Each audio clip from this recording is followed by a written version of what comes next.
There's a good chance the Vanguard ETF sitting in your account right now is the wrong one. I don't say that to frighten you. I say it because I just finished running the numbers and the result honestly surprised me. I took 8 Vanguard ETFs, 8 of the most widely held funds in America, and I put the exact same $10,000 into each one. Then I let them run for more than 14 and a half years. Same company, same starting money, same amount of time. And when it was over, the distance between the best fund and the worst fund came out to more than $100,000. Not a few thousand, not 10,000, over $100,000 of difference hanging on a single choice most people make in about 10 seconds.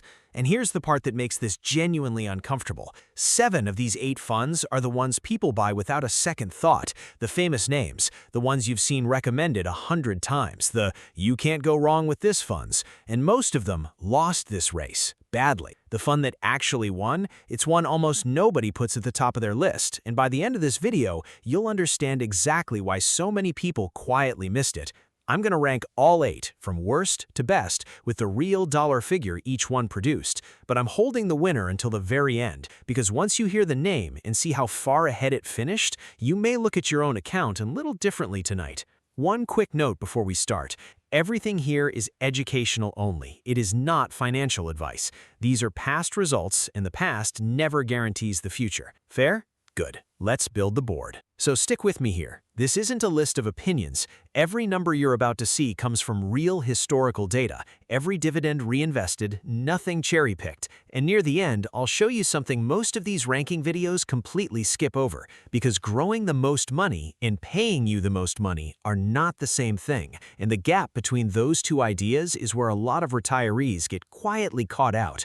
By the end, you'll see exactly which fund won, by how much, and, more importantly, which one is actually right for where you are today. Setup and the rules. Here were the rules, and I kept them simple on purpose. $10,000 into each ETF. Every dividend automatically reinvested so the money compounds on itself. Nothing added along the way, nothing withdrawn. Just $10,000 left completely alone from early 2012 all the way to today, about 14 and a half years. And there was one condition for this entire list. Every single fund had to come from Vanguard. That was deliberate. It means nobody can turn around and say the winner only won because it came from some flashier, more expensive company. Same fund family, same $10,000. The only thing that changed was what was inside each fund. One quick piece of plain English before we climb the board. You'll hear me say ending value a lot. That simply means what your original $10,000 grew into by the end, with dividends included. That's the number on the leaderboard. Nothing more complicated than that. Let's start at the very bottom. In 8th place, dead last out of all 8, is VYM. That's Vanguard's High Dividend Yield Fund. Your $10,000 became $57,464.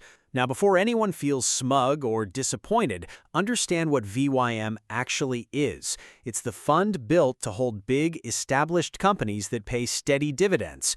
It is, for a lot of income investors, the very first fund they ever buy. It's the dividend name people trust. And on pure growth, over 14 years, it finished last.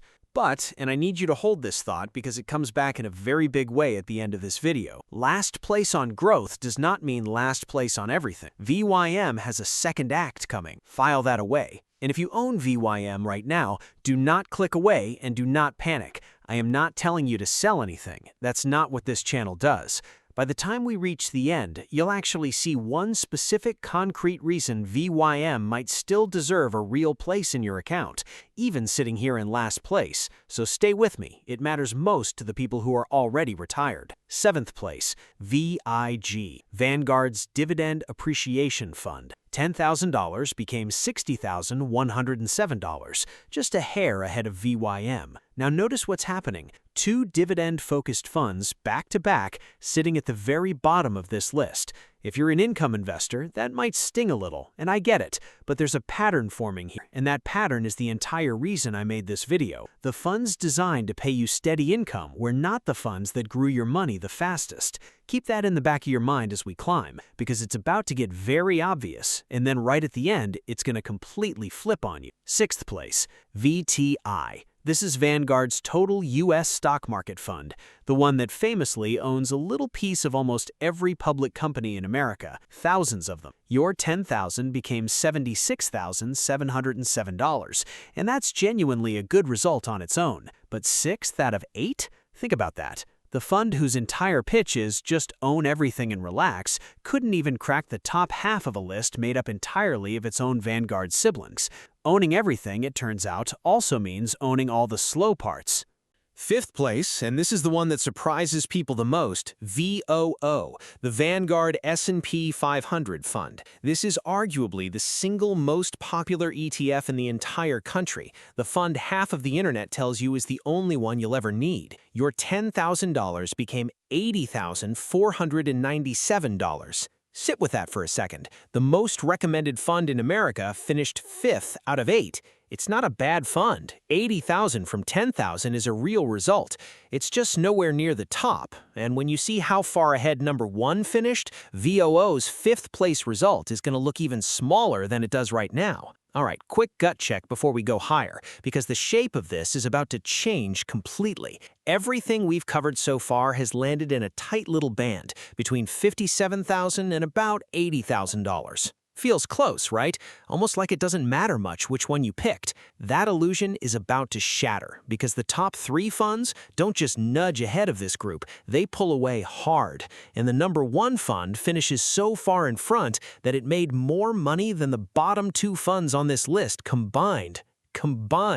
Keep watching because this is where the $100,000 gap actually comes from. 4th place, VUG, Vanguard's Large Cap Growth Fund. And here is where we finally break into 6 figures.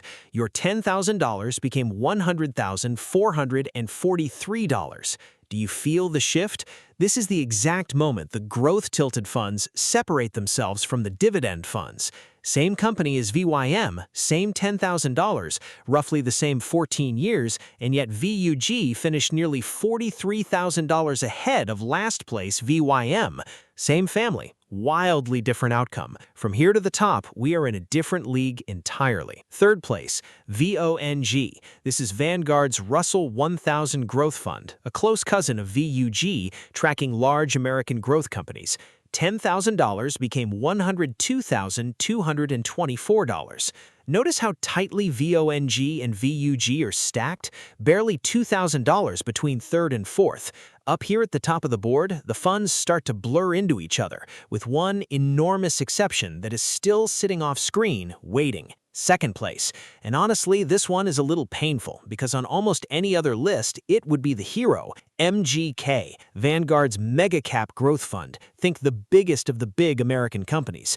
Your $10,000 became $109,126. Let me put that in perspective. MGK beat the famous S&P 500 fund, VOO, by nearly $29,000. If I had made this a 7-fund video and stopped right here, MGK would be your champion, no argument. It is a fantastic result. But there is one fund left on this board, and it doesn't just beat MGK, it leaves it standing still. Before I say the name, I want you to actually picture the leaderboard in your mind. 7 funds, ranging from $57,000 up to $109,000. A tight, respectable cluster, the kind of spread where you'd shrug and say, they're all roughly fine. Now imagine one single fund standing so far above that entire cluster that it almost looks like a typo. Same company as every other fund we've discussed, same $10,000, same 14 years. Ready? Here it is. The number 1 Vanguard ETF of the last 14 years is VGT, Vanguard's Information Technology Fund. Your $10,000 became $184,932. Take a real second with that number. 2nd place MGK finished at $109,000. VGT beat it by $75,800, more than 7 times your original investment, just in the gap between 1st and 2nd place. And against last place VYM, VGT finished $127,000 ahead. Same $10,000 start, same company, nearly triple what the slowest fund produced. One decision, VGT instead of VYM. In over 14 years, that single decision was worth $127,000. Now the honest part, because you genuinely deserve it before you get any ideas about rushing off to buy this.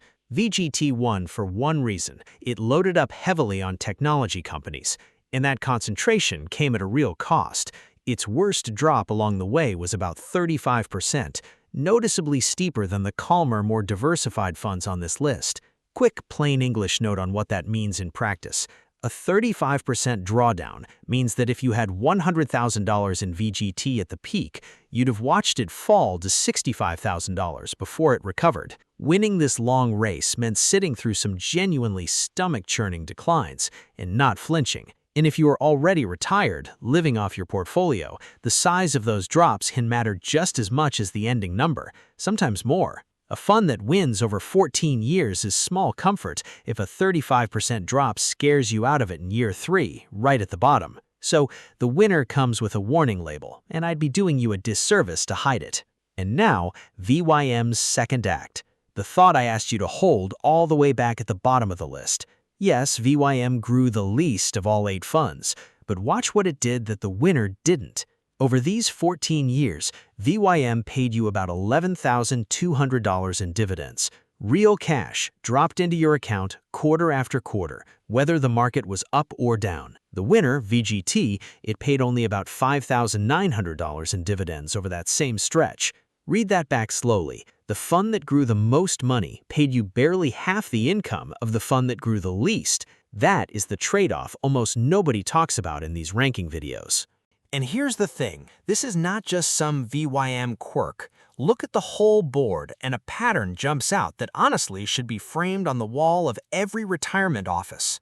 Rank these 8 funds by growth, and then rank them again by income. And the 2 lists are almost perfect mirror images of each other. The number 1 grower, VGT, sat near the very bottom for income. Second place MGK, dead last on income. It paid out just about $4,000 over 14 years, the least of any fund here. Now flip it around. The number 1 income fund, VYM, finished dead last on growth. VIG and VO near the bottom on growth, but right up near the top on income. Read that one more time, because it is the whole lesson. On this board, the funds that grew your money the most paid you the least along the way, and the funds that paid you the most grew the slowest. It is almost a law of nature. You are, in a very real sense, being asked to choose one or the other. And almost nobody buying these funds realizes they're making that choice, but you just watched it happen in real dollars with your own eyes. So the question stops being which fund is best, because that question has no honest answer. The real question is, which problem are you actually solving? If you're 45, 50, still working, still adding money every month, the growth funds compounded into a completely different universe, and the income barely matters to you yet because you're not spending it. You're reinvesting it anyway. VGT's warning label, that 35% drawdown, is manageable when you have years ahead of you and no need to touch the money. But if you're 65, retired, and that portfolio is the thing that pays your bills, then a fund that grows fast but pays almost nothing can force you to sell your own shares just to cover the groceries in the exact years you least want to be selling. Meanwhile, the boring last place fund quietly deposits a growing paycheck into your account without you ever touching the principal. Same 8 funds, same $10,000 in each one, 2 completely opposite winners, decided by one simple question: do you want the biggest pile of money at the end or the biggest paycheck along the way? And that is the real lesson hiding inside all of this.